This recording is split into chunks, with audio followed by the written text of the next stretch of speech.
ஆதி மனிதன் பல்வேறு இனக்குழுக்களாக பிரிந்து வேட்டை சமூகமாக திரிந்த காலகட்டத்தில் ஏற்பட்ட போர்களில் தோற்றவர்களை கொன்று குவித்தான்.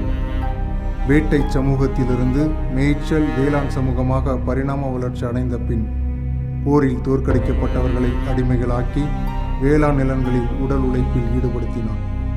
நிலமற்றவர்கள் அடிமைகளாக்கப்பட்டனர். ஏறத்தாழ அன்று தொடங்கிய அடிமை முறை இன்றும் இந்த நவீன காலத்திலும் பரிணாம வளர்ச்சி அடைந்தவாறு தொடர்ந்து வருகிறது. 1843 அடிமை ஒழிப்பு சட்டத்தை இயற்றியது ஆங்கிலேய கிழக்கிந்திய கம்பெனி அரசு. அடிமைகள் வைத்திருப்பது குற்றம் என அறிவித்தது. ஆனால் இம்முறை படியால் பத்திர முறை மூலம் தொடர்ந்தே வந்தது. இந்த முறையில் பஞ்ச காலங்களிலோ அல்லது வேறு சில காரணங்களுக்காகவோ நில உடைமையாளர்களிடம் படியால் பத்திரத்தில் கைநாட்டு வைத்து கடன் வாங்கியவர்கள் அதிக வட்டியினால் அதை செலுத்த முடியாமல் தங்கள் நிலம் உள்ளிட்ட உடைமைகளை பெரு நில உடைமையாளரிடம் இழந்து அவர்களின் பண்ணைகளில் அடிமைகளாக்கப்பட்டனர். இதனால் பல தலைமுறைகள் கடந்தும் அதை செலுத்தி விடுதலை பெற முடியாமல் உழைத்தே பண்ணைக்கு இரையாகினர். தங்களின் உடல் உழைப்பை ஈடுகாட்டி கடன்பட்டு வாழ்நாளின் இறுதி வரை மாடாய் உழைத்து ஓடாய் இழைத்து மடிந்து போனவர்கள் பலர். இதன் மூலம் உழைக்கும் வர்க்கத்திடம் இருந்து பெரும் உழைப்புச் சுரண்டலை நிகழ்த்தியே வந்தது நில உடைமை சமூகம். அடிப்படையான பொருளாதார மாற்றங்கள் கீழ்மட்டங்களில் தோன்றாமல் வெறும் சட்டங்களினால் மட்டுமே சமூக அநீதிகளை ஒழித்துவிட முடியாது என்பதற்கு இணங்க அமைந்தது இந்த சட்டம். தங்கள் எஜமானரின் பண்ணைகளில் பேசும் விலங்குகளாக உழைக்கும் இவர்களுக்கு பல கொடூரமான தண்டனைகளும் இழைக்கப்பட்டன. அவற்றின் சிறு பகுதியே இங்கு காட்சிப்படுத்தப்பட்டுள்ளது. 4 தலைமுறைகளாக இந்த பண்ணையில் படியாளாக இருக்கும் கொடியன் என்பவனின் விடுதலை வேட்கை நிறைந்த பயணமே இத்திரைப்படம்.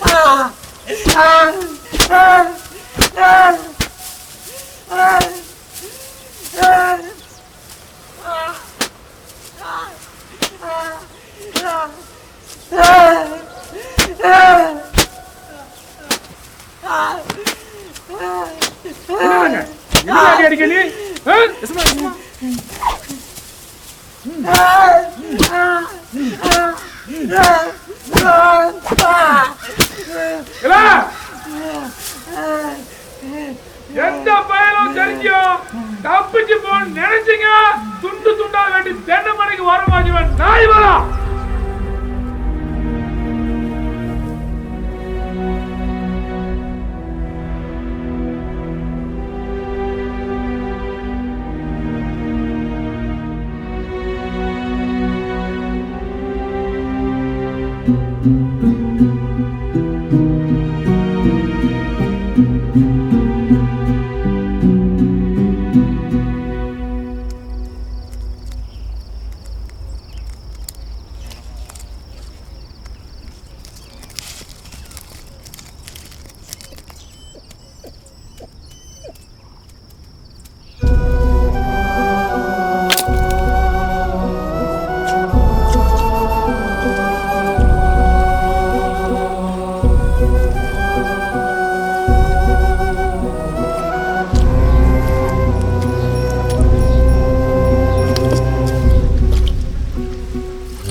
எசமா கூப்பிடுதாரு வா வாழ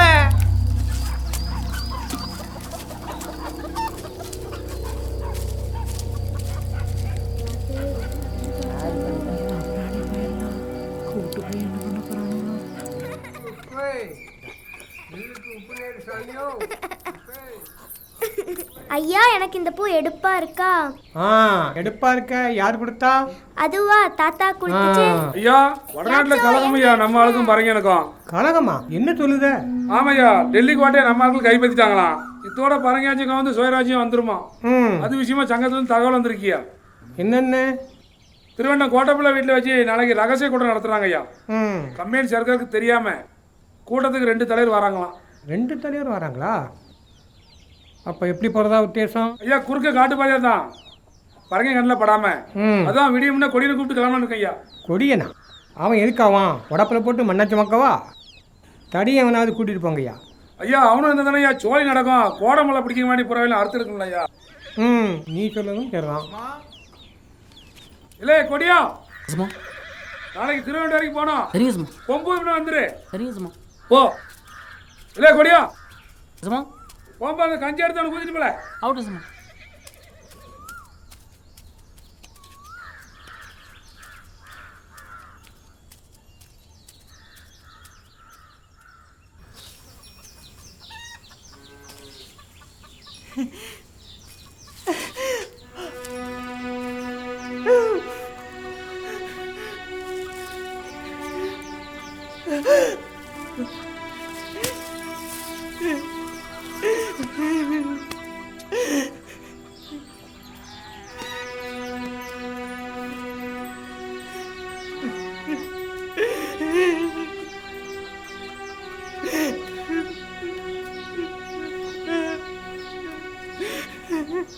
இந்த அறுப்பு அறுத்தது கடத்தை அடைச்சிட்டு எங்கள் வாயில் திருப்பிட்டு இந்த பண்ணையை விட்டு நாங்கள் போகிறோம்.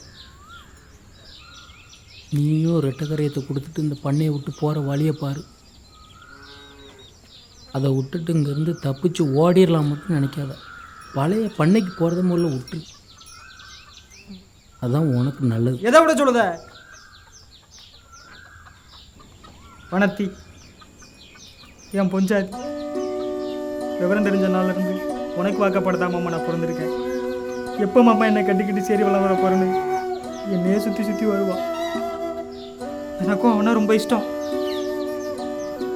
கொஞ்சம் வருஷத்தில் நீங்கள் எல்லாரும் வேற ஒரு பண்ணிக்கிட்டு விட்டாரீங்க சும்மா. அங்கே போய் அவள் ஆசைப்பட்ட மாதிரி அக்கா நலமும் பண்ணிக்கிட்டோம்.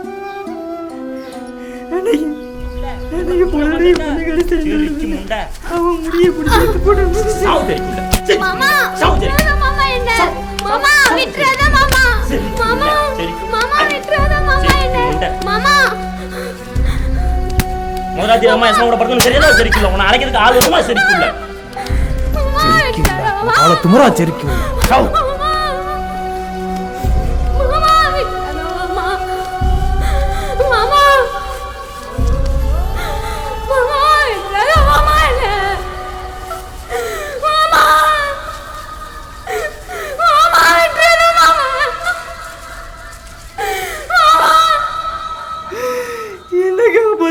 காப்பாத்து மாமா, விட்டுறாத மாமா. நான் காத்துனதே இன்னும்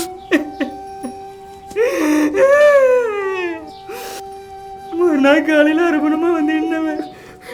ஏன் மாமா என்னை விட்ட? உன்னை நம்பே தானே மாமா நான் வந்தேன். எதுக்காண்டி மாமா என்னை விட்ட? நீ என்ன ஏன் மாமா விட்டு என்ன பார்த்து?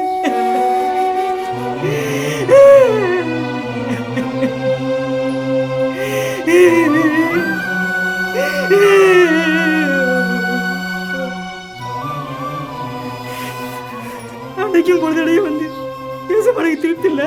திரும்ப வாடி நான் பிடிச்சி எடுத்தேன். நான் அனுப்ப மாட்டேன்னு மறைச்சிட்டு என்னை கட்டி போட்டு அடிச்சு என் பண்ணையில கிடக்கிற நாய் என் அதிகாரப்படுத்தியது. என் பத்திரத்தை கிழிச்சு 7 தலைமுறைக்கும் வாரிசு பிள்ளை பண்ணல தான் கிடக்கிறோம்னு அவன் மட்டும் கடந்து எழுதி உண்டை வித்துட்டான். அந்த அவசரி மாமா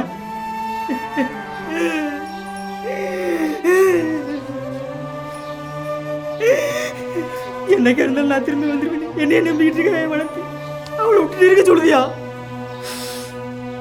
உன்னை ஆறட்டும் திரும்ப ஓடுவேன், சாகுது வரைக்கும் ஓடுவேன். அப்புறம் நீ சொன்னியே வயலை திருப்பிடுவேன், பண்ணையை விட்டு போயிருவேன்னு. ஒன்று சொல்லுதான் கேட்டுக்கோ, நீ கடத்தை அடைச்சி வயலை திருப்பி வேண்டது உன் எசமான பொறுத்தவரை தாயை தாரமாக்குறதுக்கு சமம். சிந்துமணி பறக்கிட்டு வரந்தா மாமா, இப்போதான் வந்தியா?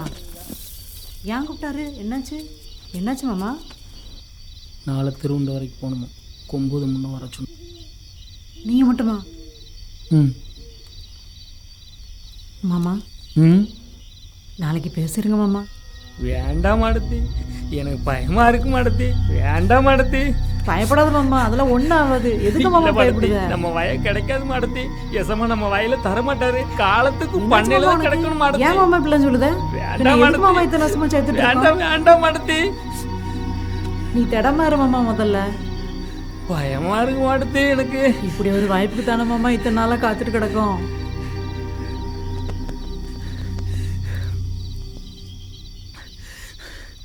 எம்பிட்டு இருக்கும் தெரியலையே, இரு மாமா வரேன்.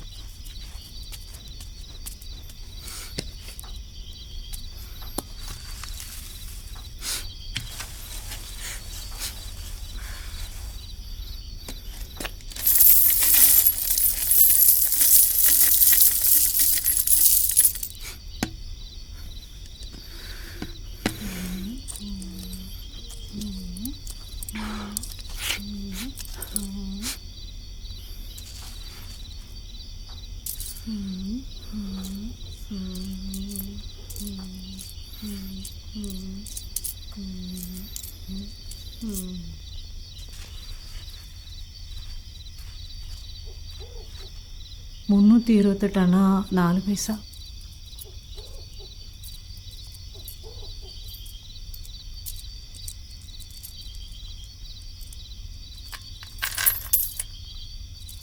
பத்திரத்தில் கை நாட்டு வச்சு வாங்கினது 18 தானே? அது 4-5 தலைமுறைக்கு முன்னாடி வாங்கினது. இப்போ வட்டி எவ்வளோ வருதுன்னு தெரியல. 4-5 தலைமுறை என்ன 1.5 வழி நிலத்தை அவர்த்தனமாக பயிரிச்சு கொடுத்துட்டு இருக்கோம். அப்புறம் என்ன மாமா, போதும் மாமா. இந்த கொத்தடியம் பொழப்பு நம்மோட போட்டோம். அங்கே பாரு மாமா, இன்னும் கொஞ்ச நாள் போனால் இவனுக்கு லட்சத்தை குத்திடுவாங்க மாமா. வேண்டாம் மாமா, இவனாவது வெளியே போட்டோம் மாமா. நாளைக்கு எப்படியாவது பேசிடுங்க மாமா. 4 தலைமுறை இந்த பண்ணிக்கு இறையானது போதும் மாமா. இதெல்லாம் நம்மளோட போட்டோம். நம்ம பிள்ளைய விட்டுற சொல்லுங்க மாமா. போதும் மாமா, நம்ம பிள்ளையாவது வெளியே போட்டோம் மாமா.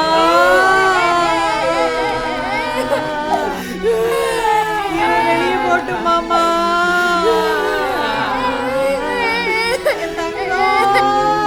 எப்படியாவது காப்பாற்ற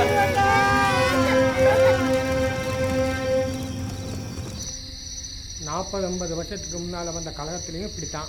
ஒரே ராத்திரியில் வேலூர் கோட்டையில் ட்ரிப்பிள் கொடி பறந்துச்சு. அது ஒரு நாள் கூட தாக்கு பிடிக்கல. இப்போ டெல்லி கோட்டையை கைப்பற்றிருக்காங்கன்னா கலைஞர் மூட்டையை கட்டிக்கிட்டு கப்பல் ஏறி நாட்டை விட்டே போயிட வேண்டியது. கொஞ்சம் அட்டலுமே பண்ணிட்டு வரானுவோ. ஒவ்வொரு பூக்கும் நம்ம போய் கப்பம் கட்ட வேண்டியதாக இருக்கு.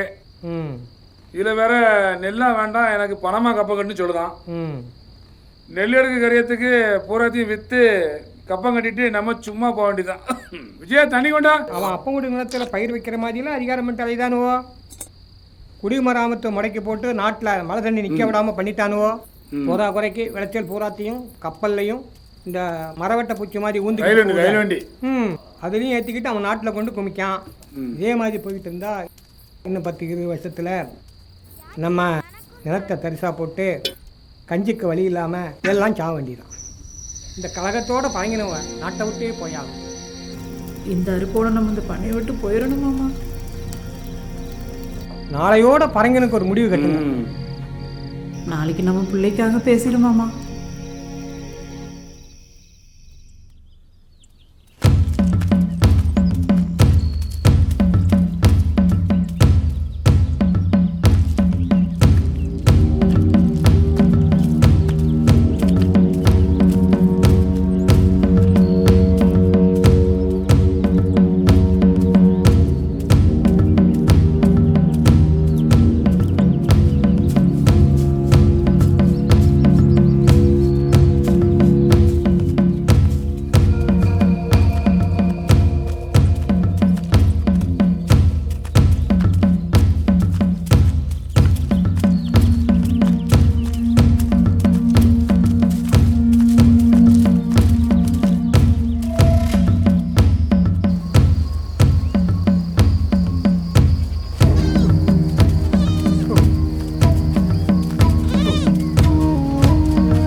பேசு மாமா. என்ன சிந்தனை? ஒன்றும் இல்லை சமா.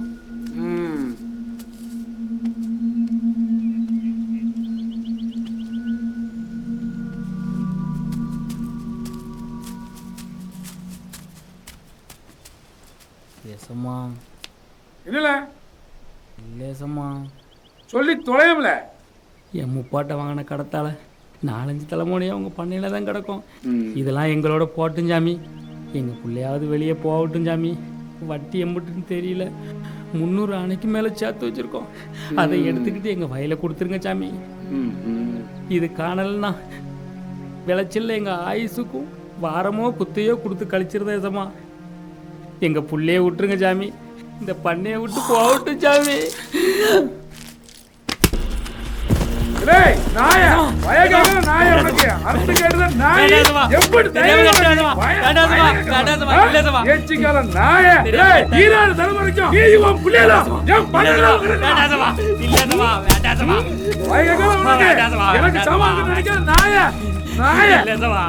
சேது கேள்வி மட்டும்ல அந்த பரதேச கொட்டி செருக்கிய கெட்டி வச்சதுல இருந்து முறுக்கிட்டாருல மணி முறுக்கிட்டு கொம்போட சீதால உனக்கு இந்த போறம நாய போய் முத சோழியா மணிக்கார கூப்பிட்டு அந்த செருக்கிய வெட்டிட்டோம்ல. நீயும் உன் மகனும் ஆயுசுக்கு படையில கிடக்கணும். இன்னும் செருக்கி உள்ள யாரு காலில் பிடிக்கணும் செருக்கி உள்ள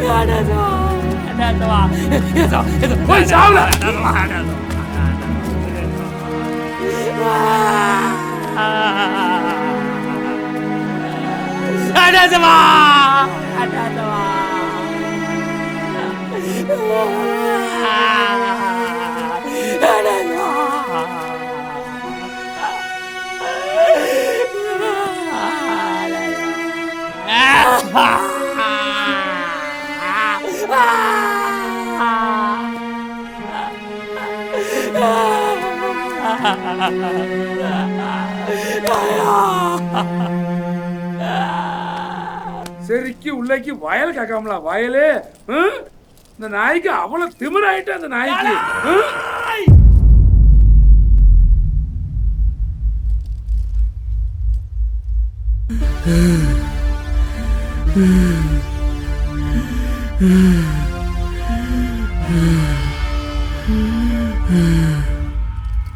செருக்கி உள்ள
Ha